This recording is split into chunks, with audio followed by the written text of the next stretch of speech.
Imagine waking up one morning to discover that your country has almost nothing. No oil, no gold, no vast farmland, no major rivers, not even enough fresh water to supply its own people. Now imagine that this tiny nation has just been forced out of a larger federation. It has no army capable of defending itself. Unemployment is soaring. Ethnic tensions threaten to erupt into violence at any moment. Many international observers believe the country has no future. If someone told you that this same nation would one day become one of the richest, safest, cleanest, and most technologically advanced countries on Earth, would you believe them? This is the remarkable story of Singapore. A story of survival against impossible odds. A story of discipline, leadership, and extraordinary determination. And perhaps one of the greatest economic transformations in modern history. Before we begin, it's important to understand one thing. Singapore's rise did not happen overnight. It was not the result of luck, nor was it because the country discovered hidden natural resources. Its success came through decades of deliberate planning, difficult choices, and sustained effort. At every stage, there were setbacks and criticisms alongside impressive achievements. To understand how extraordinary this transformation was, we must travel back more than 2 centuries. Long before Singapore became famous for its gleaming skyscrapers and world-class airport, it was little more than a small island covered with dense tropical rainforest. The island sat at the southern tip of the Malay Peninsula, where one of the world's busiest sea routes passes between the Indian Ocean and the South China Sea. For centuries, traders from China, India, Arabia, and Southeast Asia sailed through these waters. Although the island's location was strategically valuable, it remained relatively small and lightly populated. Everything changed in 1819. That year, British official Stamford Raffles recognized the island's enormous potential as a trading port for the British East India Company. Instead of exploiting natural resources, the British transformed Singapore into a free port where merchants from around the world could trade without paying heavy taxes. The strategy worked brilliantly. Within a few decades, ships from Europe, India, China, and the Middle East crowded Singapore's harbor. Merchants speaking dozens of languages bought and sold spices, rubber, tin, textiles, tea, and countless other goods. People from different cultures settled on the island in search of opportunity. Chinese laborers arrived in large numbers. Malay fishing communities continued to grow. Indian workers came to build roads, railways, and government buildings. Arab merchants established prosperous trading businesses. Singapore quickly became one of the most multicultural ports in Asia. Yet beneath this rapid growth lay serious problems. The city expanded faster than its infrastructure could keep up. Many workers lived in overcrowded neighborhoods. Sanitation was poor. Disease spread easily. Entire families often shared tiny rooms. Fresh water remained limited. Poverty was widespread. Most ordinary people worked long hours simply to survive. Still, Singapore's importance continued to grow because ships traveling between Europe and East Asia found it an ideal place to refuel, repair vessels, and exchange cargo. Its greatest natural resource was not something buried underground. It was its location. The outbreak of the Second World War shattered the belief that Singapore was untouchable. For decades, the British had called Singapore an impregnable fortress. Its naval base was considered one of the strongest in Asia. Many believed no enemy could ever capture it. But in 1942, those assumptions collapsed. During the Battle of Singapore, Japanese forces advanced rapidly through the Malay Peninsula and attacked from the north, an approach the British had underestimated. After days of intense fighting, British forces surrendered. The fall of Singapore shocked the world. It was one of Britain's greatest military defeats. The Japanese occupation lasted more than 3 years.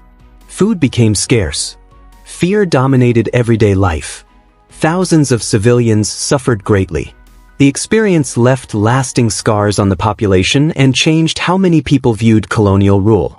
When the war ended in 1945, Singapore returned to British control. But the old system was weakening. Across Asia and Africa, colonies were demanding independence. People wanted the right to govern themselves. Singapore was no exception. Political movements grew stronger. Trade unions became increasingly active. Young leaders began imagining a future in which Singapore would stand on its own. Yet achieving independence would prove far more difficult than anyone expected. By the late 1950s, Singapore faced enormous challenges. The population was growing rapidly. Jobs were scarce. Factories were few. Many young people could not find stable employment. Entire neighborhoods struggled with overcrowding and poor housing. Ethnic tensions occasionally erupted into violence, threatening social stability. Communist influence worried both local leaders and the British administration. At the same time, Singapore had almost no natural resources to build an economy around. Countries with oil could export petroleum. Countries with fertile land could export food. Countries with valuable minerals could develop mining industries. Singapore had none of these advantages. Its leaders knew that survival would depend on something different. They would have to invest in people rather than resources. But before that vision could take shape, another dramatic political change awaited. In 1963, Singapore joined the newly formed Malaysia. Many believed this union would solve Singapore's biggest problems. A larger common market would benefit businesses. Security would improve. Economic opportunities would expand. For a brief moment, the future seemed brighter. Unfortunately, deep political and economic disagreements soon emerged between Singapore's leaders and the federal government. Tensions increased. Differences over economic policy, political representation, and communal relations became harder to resolve. The partnership grew increasingly fragile. No one imagined how quickly everything would unravel. Within just 2 years, events would change Singapore forever. The island would find itself standing completely alone. No longer protected by a larger federation. No longer certain of its future. Many observers predicted that independence would become the beginning of failure rather than success. What happened next would prove almost everyone wrong. On August 9, 1965, Singapore became an independent nation, but not by choice. After months of political disagreements, Singapore was expelled from the Federation of Malaysia. Overnight, a small island of about 2 million people was left to survive on its own. There were immediate concerns. Singapore had no natural resources, no reliable supply of fresh water, a high unemployment rate, and almost no military. Many economists believed the country could not survive as an independent state. That same day, Prime Minister Lee Kuan Yew addressed the nation. During a television interview, he became emotional and shed tears as he spoke about the separation. For him, independence was not a celebration. It was a moment filled with uncertainty and responsibility. Despite the fear, Lee Kuan Yew and his government refused to give up. Instead of focusing on what Singapore lacked, they began asking a different question. What do we have that the world needs? The answer would change Singapore forever. The government moved quickly to build international relationships, attract foreign investment, strengthen national security, and create jobs for its people. These early decisions laid the foundation for Singapore's future success. While many nations relied on natural resources, Singapore would rely on something else: its people, its strategic location, and disciplined leadership. It was the beginning of a remarkable journey that few believed was possible. Singapore's future rested largely in the hands of one man, Lee Kuan Yew. He believed that Singapore could succeed, but only if it was governed with discipline, honesty, and long-term planning. His government made fighting corruption a top priority. Strict laws were introduced, and public officials were expected to meet high ethical standards. The goal was to build trust in government and create an environment where businesses felt confident investing. Education also became a national focus. Schools were improved, English was adopted as the main working language alongside the country's other official languages, and students were encouraged to develop practical skills needed by modern industries. Lee Kuan Yew knew that Singapore could not compete through natural resources. Instead, it would compete through its people. His approach was demanding and sometimes controversial, but it gave Singapore a clear direction at a time when many believed the country had little chance of success. The foundation had been laid. Now Singapore needed jobs, factories, and investors to turn that vision into reality. Instead of seeing these as permanent disadvantages, the government decided to make Singapore the best place in Asia to do business. Factories were built, modern industrial parks were developed, and companies from around the world were invited to invest. Businesses were offered a stable government, efficient ports, skilled workers, and clear regulations. Singapore's location became its greatest advantage. Sitting along one of the busiest shipping routes in the world, it quickly became a major hub for international trade. As more companies arrived, thousands of new jobs were created. Unemployment began to fall, income started to rise, and confidence in the country's future grew stronger. What had once seemed like a nation with nothing was becoming a nation that connected the world. The transformation had begun, and there was no turning back. Singapore understood that its people were its most valuable resource. The government invested heavily in education, building new schools, improving teacher training, and updating the curriculum to match the needs of a modern economy. English became the main language of business and education, making it easier for Singaporeans to work with companies from around the world while still preserving their native languages. Students were encouraged to study science, engineering, technology, and practical skills.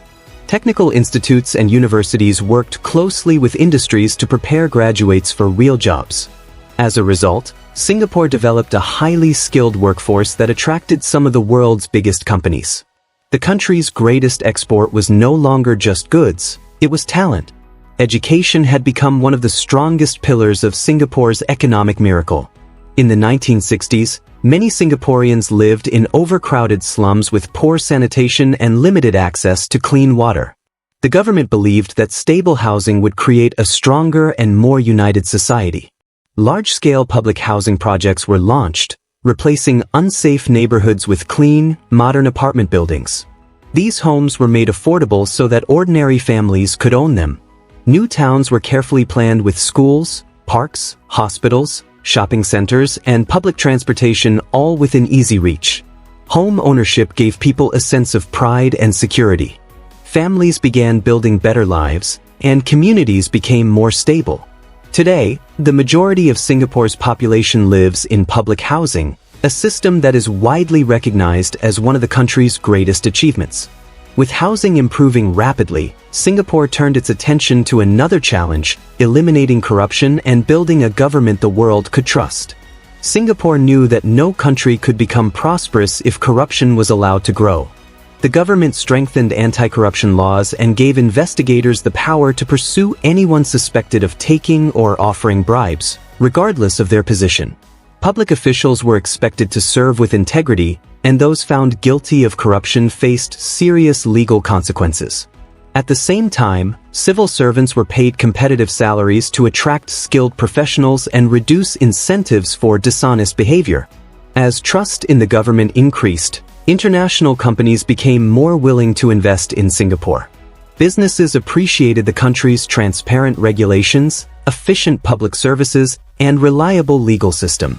This reputation became one of Singapore's greatest strengths. Investors knew they could operate in an environment where contracts were respected and the rule of law was upheld. By earning the world's trust, Singapore attracted billions of dollars in investment and accelerated its journey toward becoming a global economic powerhouse.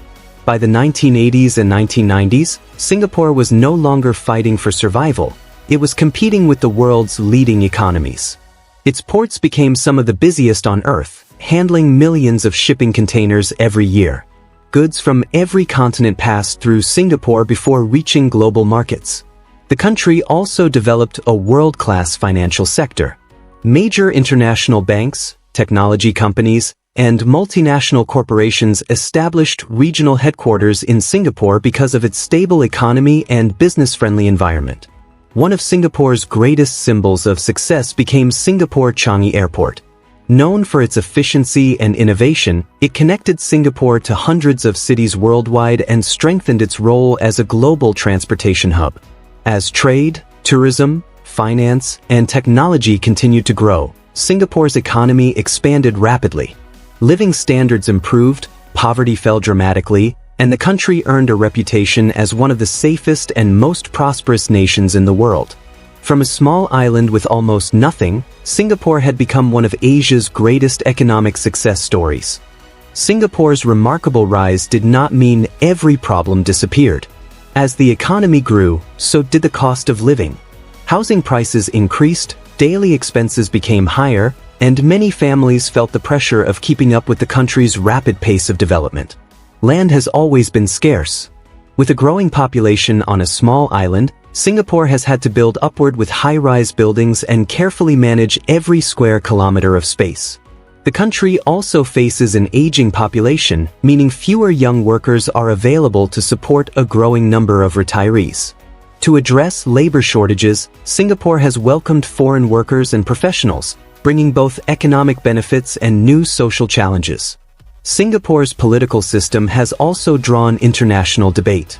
Supporters argue that strong governance and long-term planning helped create stability and prosperity, while critics have raised concerns about limits on political opposition, freedom of expression, and media independence.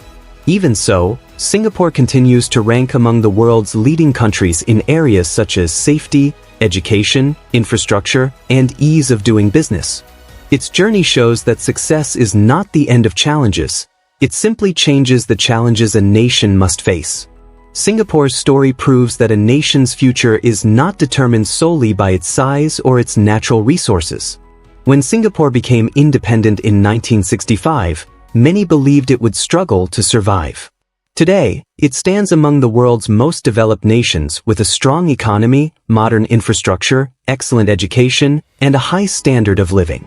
Its transformation was built on several key principles: long-term planning, investment in education, strong institutions, a strategic location, openness to global trade, and a commitment to maintaining a relatively clean and efficient government. Of course, Singapore's model is not without debate. Different countries have different histories, cultures, and political systems, so not every aspect of its approach can be copied elsewhere. But its experience shows that careful planning, investment in people, and consistent policies can dramatically change a nation's future. From a small island with no natural wealth to one of the world's leading financial and trading hubs, Singapore achieved a transformation that once seemed impossible. Its journey remains one of the most remarkable development stories in modern history, and a reminder that determination, vision, and disciplined leadership can reshape the destiny of a nation. Thank you for watching. If you enjoyed learning about Singapore's incredible rise, stay tuned for more untold stories of history, civilizations, and the events that changed our world. As we look at Singapore today, it's easy to see the towering skyscrapers, the world-class airport, the busy ports, and the thriving economy. But behind all of that lies a history of uncertainty, sacrifice, and decades of determined effort. Singapore's transformation did not happen because it was rich in natural resources. It happened because its leaders invested in people, built strong institutions, planned for the future, and adapted to a rapidly changing world. Whether you admire every aspect of Singapore's model or not, its journey remains one of the most extraordinary national transformations in modern history. Few countries have risen so far, so quickly, from such difficult beginnings. History reminds us that great nations are not simply born, they are built. If you enjoyed this documentary, don't forget to like the video, subscribe to the channel, and turn on notifications so you never miss another untold story from around the world. Thank you for watching, and we'll see you in the next documentary.